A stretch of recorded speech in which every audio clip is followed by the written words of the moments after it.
Marli Salmon, if you don't know the name, you better get to know. 15 years old, still a schoolboy, and he's already made his first team debut. Some are calling him the best defender to come out of Hale End in years. A ball-playing centre-back with elite reading of the game, aggressive in a tackle, ice cold under pressure. He's even been named Baby Rolls Royce because the Saliba comparisons are loud and clear. And the craziest part, he doesn't look out of place at all with the seniors. Obviously, Marli and Max, they're just 15 years old and they look like they've been with us for so many years. And let's take it back to the start of the 24-25 season.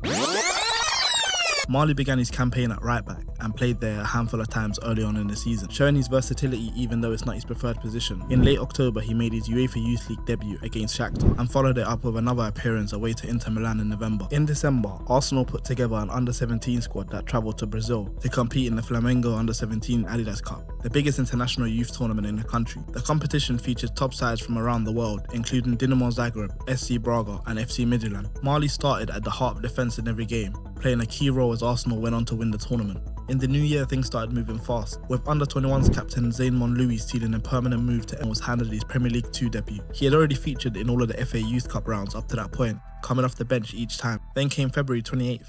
The quarterfinals of the Youth Cup at the Emirates against Manchester United. It was a game that caught a lot of people's attention. Over 7,000 fans were in attendance and it was broadcasted live. Despite the extra time loss, Marli put on a defensive masterclass. He dominated with his aggressive but composed style at the back, and as a schoolboy in a game of that magnitude was a statement in itself. Following the quarterfinal exit from the Youth Cup, Marli continued to feature regularly for the Under-21s, eventually cementing a place in the starting 11 as they went on an impressive unbeaten run, which carried them into the Premier League 2 playoff quarterfinals. But their run came to an end with a narrow defeat away to Manchester City. In May, Marli dropped back down to feature for the Under-16s in a huge away game to Chelsea, helping Arsenal win the Premier League Cup for the first time in the club's history, with a 3-1 victory at Kings Meadow. Then with the first team players returning from their summer break, Marli was one of a select few academy players chosen to travel with the senior squad to Spain for their pre-season training camp. Just days after returning from the training camp, Arsenal announced 13 new first-year scholars for the upcoming season, and Marli wasn't just part of the group, he was one of the standout names, already having gained so much experience across the year. His hard work paid off once again, as he was one of the 8 academy players selected to join the first team on their pre-season tour of Asia, a huge step in his development and a clear sign he was edging closer to more first-team action. In the 66th minute of Arsenal's opening game on tour, Marli came on to make his first-team debut against AC Milan. He looked right at home, even pinging a long-range pass in behind, looking to pick out Reece Nelson. Arsenal won the game 1-0 with a meaningless post-match penalty shootout added as part of the showcase. Marli stepped up to take one, not that it mattered, but missed. It was a proud moment and the gaffer was impressed. Yeah, incredible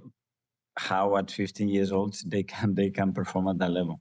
So what's next for Marli Salmon? Could it be the Premier League or a cup debut next season? They have the opportunity. The window is open. Whoever knows so hard can kick that door is going to have the opportunity.